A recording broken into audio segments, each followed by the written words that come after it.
What if you were so developed as a center midfielder that you were dominating matches, setting up teammates, and even getting a few goals yourself?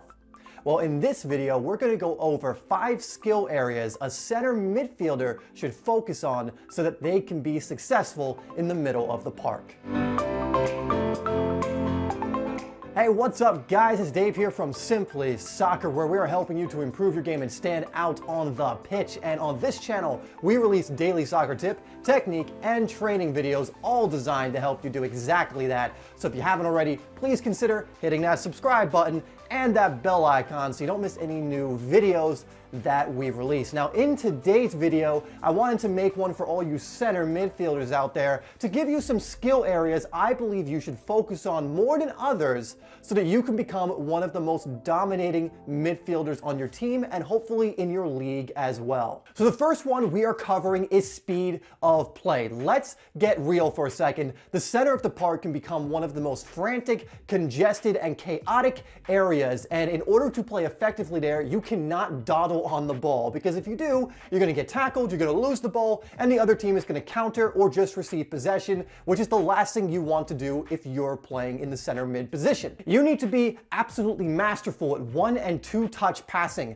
You need to have every single simple passing technique down to a T, because if you're a player who mishits every 5-yard or 10-yard pass, you're going to be so ineffective in the middle. I mean, could you imagine if Tony Cruz mishit the simple passes? No, you can't. And you can't either. Make sure you are so developed in the simple passes, because a lot of what you are going to be doing in the middle of the park is play those simple balls and 1-2s. You also need to play very, very quickly. Now, there are going to be moments when you have more time and your awareness is going to help you realize this, but for the most part, you need to play quickly. Like if you see that open man, you need to find him right away. If you get the ball, you need to already know what you're going to do, because if you don't, a player is going to be right on you, take it, and possibly score for your opponents. Second area is your passing ability in general. So this is more a physical skill, and I know I mentioned it in the last one, but I'm talking about your passing ability all around. Yes, you need to be amazing at the simple passes, and sometimes players neglect this area because they think, yeah, I can pass the ball, I can do it every single time,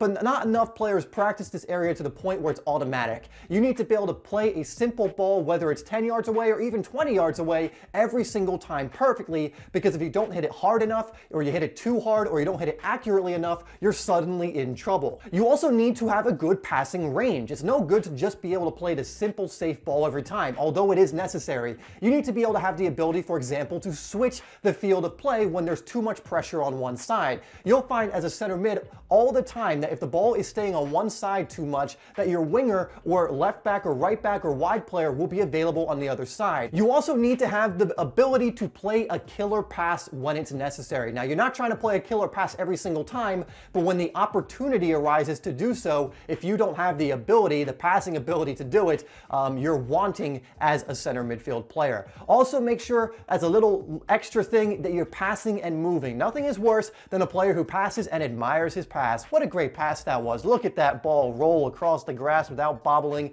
You can't do that. You got to pass and move. Do not admire your pass. Again, things happen quickly in the middle of the park, and if you pass and stay still, you're easy to cover, and you're putting your teammates in trouble because now they have no one to pass the ball back to, or they have one less option to pass to. Third area is one of the most important, and it's decision making. Look, if you keep making terrible decisions one after another in the middle of the park, you're going to be on the bench so fast in a blink of an eye before you even know it. Don't lose the ball in the middle of the park. Do not lose your nerve. Yes, it can be very pressure ridden. It can be very nerve wracking in the middle of there, but you need to learn how to deal with that, because if you keep losing the ball, that's just another potential opportunity for the other team to score or counter or do something else. Next, you need to take calculated risks. I mentioned this in the last one briefly, is you need to determine when the best time to take a risk is, whether it's a long ball, whether it's taking a man one-on-one, whatever it may be. You can't be doing these every single time. You need to have a certain element of unpredictability,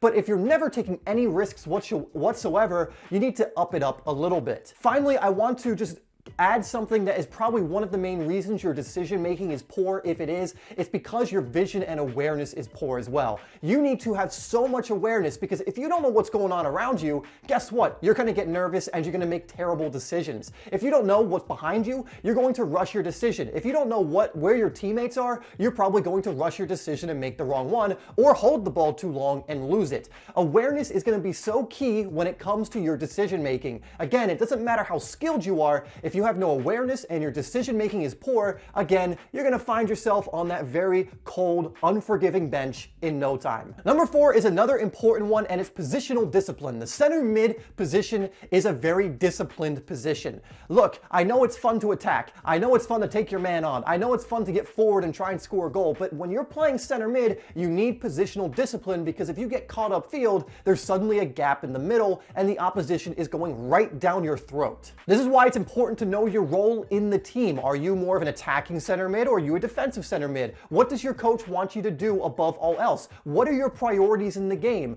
That way you can better calculate when you can take risks. But if you don't know your role, you're just kind of going all over the place like a headless chicken, not knowing what you need to be doing. Fifth and final area is another physical skill you need to work on, and this is so important, and I hate it when players do not develop this enough or don't put enough importance on it, and it's your control over the ball. Your ball control is going to be one of the most important, essential foundation skills that you develop. Think about it. If you're playing center mid in a position I've already told you is where you need to play quick, there's not that much time to be had on the ball. If you have poor control, you're wasting time. If you have poor control, it's going to be stolen from you much more easily. You think of any of the best players in the world, or past and present, they all have fantastic ball control, and there's a correlation between a great midfielder now and a great midfielder in the past, and them both having fantastic ball control. All right, guys, I'm actually going to have one area as an honorable mention, and I know there's other areas I could be covering, guys. Don't worry, I'm not neglecting those areas,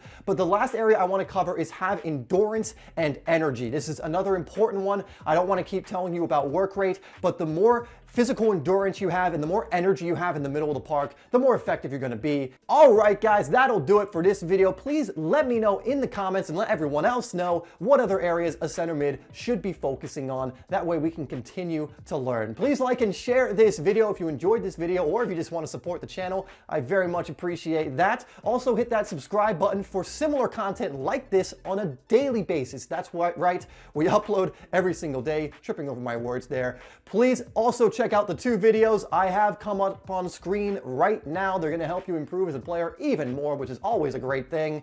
And I will see you in the next video.